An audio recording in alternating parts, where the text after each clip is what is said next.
Kisah 13 ayat 50 sampai 52. Dapat saudaraku? Mari kita baca bersama-sama. Kisah 13 ayat 50 sampai 52. Orang Yahudi menghasut perempuan-perempuan terkemuka yang takut akan Allah dan pembesar-pembesar di kota itu, dan mereka menimbulkan penganiayaan atas Paulus dan Barnabas dan mengusir mereka dari daerah itu. Akan tetapi Paulus dan Barnabas mengebaskan debu kaki mereka sebagai peringatan bagi orang-orang itu, lalu pergi ke Ikonium, dan murid-murid di Antioquia penuh dengan sukacita dan dengan Roh Kudus. Haleluya, saudaraku. Orang Yahudi, saudaraku, yang tidak mau percaya menghasut perempuan-perempuan terkemuka dan pembesar-pembesar di kota Antioquia untuk menganiaya Paulus dan Barnabas dan mengusir mereka dari kota itu. Tetapi banyak murid-murid di Antioquia sudah percaya kepada Tuhan. Nah, mereka diusir. Walaupun aniaya datang, firman Tuhan berkata, murid-murid di Antioquia penuh dengan sukacita dan dengan Roh Kudus. Ini selalu berjalan bersama-sama, yaitu penuh dengan Roh Kudus, selalu membuat kita bersukacita. Amin, saudara. Dan kita melihat walaupun aniaya datang, pelayanan Paulus tidak menjadi berkurang. Walaupun aniaya datang, iman Paulus bukannya bertambah lemah, bahkan rohnya menyala-nyala. Dia terus melayani Tuhan dengan sangat bersemangat. Dia meneruskan pelayanannya pada kota-kota lain. Jadi aniaya sama sekali tidak menghambat Paulus dan Barnabas. Bahkan dengan aniaya itu mereka bersukacita. Mereka tahu aniaya akan datang lagi, tapi mereka tidak mundur. Saudara, mari kita baca kisah 14. Kisah 14. Biarlah kita ingat, dalam Roma 12 itu dikatakan, biarlah rohmu menyala-nyala, layanilah Tuhan. Amin, saudara. Janganlah hendaknya kerajinanmu kendor. Jangan pelayanan kita berkurang. Jangan penginjilan kita berkurang. Amin. Jangan pemuritan kita berkurang. Amin. Ya. Jangan kasih kita kepada jiwa-jiwa yang kita layani itu menjadi berkurang. Haleluya. Saudara perlu mengenal semua anggota-anggota KKS saudara dan mengasihinya. Tanda saudara mengasihinya, saudara melayaninya. Saudara lihat siapa yang datang, siapa yang tidak datang. Dan diperhatikan ini sungguh-sungguh, saudaraku, dan dilayani sungguh-sungguh. Yang tidak datang tentunya perlu dikunjungi, saudaraku, supaya dia bisa datang di lain kebaktian. Amin, saudara. Ya, kita tahu juga apa sebabnya dia tidak datang. Sedangkan Paulus ini dengan menghadapi semua aniaya-aniaya yang mengancam jiwanya pun, dia terus melaksanakan penginjilan dengan bersemangat, dengan penuh sukacita dan penuh dengan Roh Kudus. Akhir zaman ini seharusnya, saudaraku, pelayanan kita tidak kurang daripada itu, karena Yesus akan datang kedua kali. Apalagi sekarang masih ada kesempatan dan belum ada kita dianiaya sama sebagaimana Paulus menerima aniaya ini. Biarlah kita sangat bersemangat dalam hal ini, saudaraku. Amin, saudara. Mari kita baca kisah 14 bersama-sama. Di Ikonium pun kedua rasul itu masuk ke rumah ibadat orang Yahudi, lalu mengajar sedemikian rupa sehingga jumlah besar orang Yahudi dan orang Yunani menjadi percaya. Tetapi orang-orang Yahudi yang menolak pemberitaan mereka memanaskan hati orang-orang yang tidak mengenal Allah dan membuat mereka gusar terhadap saudara-saudara itu. Paulus dan Barnabas tinggal beberapa waktu lamanya di situ. Mereka mengajar dengan berani karena mereka percaya pada Tuhan, dan Tuhan menguatkan berita tentang kasih karunia-Nya dengan mengaruniakan kepada mereka kuasa untuk mengadakan tanda-tanda dan mujizat-mujizat. Tetapi orang banyak di kota itu terbelah menjadi dua. Ada yang memihak kepada orang Yahudi, ada pula yang memihak kepada kedua rasul itu. Maka mulailah orang-orang yang tidak mengenal Allah dan orang-orang Yahudi bersama-sama dengan pemimpin-pemimpin mereka menimbulkan satu gerakan untuk menyiksa dan melempari kedua rasul itu dengan batu. Setelah rasul-rasul itu mengetahuinya, menyingkirlah mereka ke kota-kota di Likaonia, yaitu Listra dan Derbe dan daerah sekitarnya. Di situ mereka memberitakan Injil. Di Listra ada seorang yang duduk saja karena lemah kakinya dan lumpuh sejak ia dilahirkan dan belum pernah dapat berjalan. Ia duduk mendengarkan ketika Paulus berbicara, dan Paulus menatap dia dan melihat bahwa ia beriman dan dapat disembuhkan.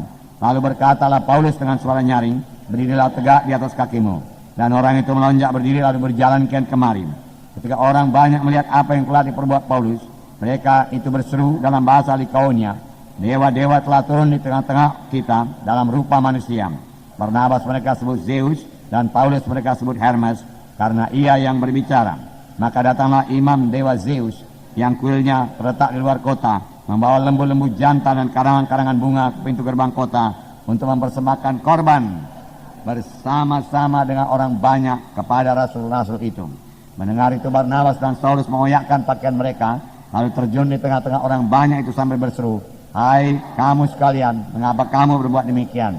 Kami inilah manusia biasa sama seperti kamu. Kami ada di sini untuk memberitakan Injil kepada kamu, supaya kamu meninggalkan perbuatan sia-sia ini dan berbalik kepada Allah yang hidup, yang telah menjadikan langit dan bumi, laut dan segala isi. Biarkan semua bangsa menuruti jalannya masing-masing. Namun ia bukan tidak menyatakan dirinya dengan berbagai-bagai kebajikan, yaitu dengan menurunkan hujan dari langit dan dengan memberikan musim-musim subur bagi kamu. Ia memuaskan hatimu dengan makanan dan kegembiraan." Walaupun rasul-rasul itu berkata demikian, namun hampir-hampir mereka tidak dapat mencegah orang banyak mempersembahkan korban kepada mereka. Tetapi datanglah orang-orang Yahudi dari Antiokhia dan Ikonium, dan mereka membujuk orang banyak itu memihak mereka. Lalu mereka melempari Paulus dengan batu dan menyeretnya keluar kota, karena mereka menyangka bahwa ia telah mati. Akan tetapi ketika murid-murid itu berdiri mengelilingi dia, bangkitlah ia lalu masuk ke dalam kota. Keesokan harinya berangkatlah ia bersama-sama dengan Barnabas ke Derbe. Nah, haleluya. Saudaraku, benarlah Paulus ini, saudaraku, rohnya menyala-nyala, kerajinannya tidak pernah kendor, dan dia terus melayani Tuhan. Dan dia terus, saudaraku, berangkat ke Ikonium, di sini dikatakan, dan memberitakan Injil, mengajar sedemikian rupa, mengajar dengan urapan Tuhan, mengajar dengan penuh Roh Kudus, mengajar dengan penuh kasih, mengajar dengan penuh kuasa. Saya pikir ini dimaksud dengan mengajar sedemikian rupa, mengajar dengan sungguh-sungguh, sehingga sejumlah besar orang Yahudi dan orang Yunani atau non-Yahudi menjadi percaya. Tanpa mengajar dengan sungguh-sungguh, saudara, kita tidak akan berhasil. Tanpa mengajar dengan urapan Tuhan, saudaraku, kita tidak akan berhasil. Oleh sebab itu, saudaraku, rindulah akan urapan Tuhan, rindulah akan kuasa Tuhan yang bertambah-tambah, rindulah akan pengertian yang bertambah-tambah juga. Saya percaya Paulus mengajar sedemikian rupa, dikatakan di sini, dengan hikmat Tuhan, sehingga sejumlah besar, jangan sejumlah kecil, rindulah sejumlah besar. Sejumlah besar orang menjadi percaya, baik Yahudi, baik non-Yahudi. Kalau kita mengajar sedemikian rupa, dengan sungguh-sungguh, dengan segenap hati, dengan mengasihi, saudaraku, dengan memperhatikan jiwa-jiwa itu, dan rendah hati tentunya, saudaraku, yang tidak menonjolkan siaku kita, saudara. Kuasa Tuhan bisa bekerja, dan sejumlah besar orang Yahudi dan Yunani menjadi percaya. Nah, tapi kemudian dikatakan orang-orang Yahudi, sebagian menolak pemberitaan mereka, sebagian percaya. Lalu terbagi menjadi dua golongan, ada yang percaya dan ada yang menentang. Nah, saudara, namun ayat 3 berkata, Paulus dan Barnabas tinggal berapa waktu lamanya di situ. Mereka mengajar dengan bagaimana? Berani. Mereka mengajar dengan berani. Walau ada tantangan, walau mereka berkomplot, mau membahayakan, mau menganiaya Paulus dan Barnabas, mereka mengajar dengan berani. Berani dalam arti kata, pertama, saudaraku, tidak kompromi. Mereka mengajarkan kebenaran, walaupun itu bisa menimbulkan amarah orang banyak. Tetapi mereka tidak mau kompromi. Itu namanya berani. Karena hanya firman Tuhan yang berkuasa, dan kalau mereka menerima firman Tuhan, mengenal kebenaran, kebenaran itu akan membebaskan mereka. Tapi kalau pengajaran kita sudah kompromi, hasilnya, saudaraku, sangat minim dan tidak disertai dengan kuasa Tuhan.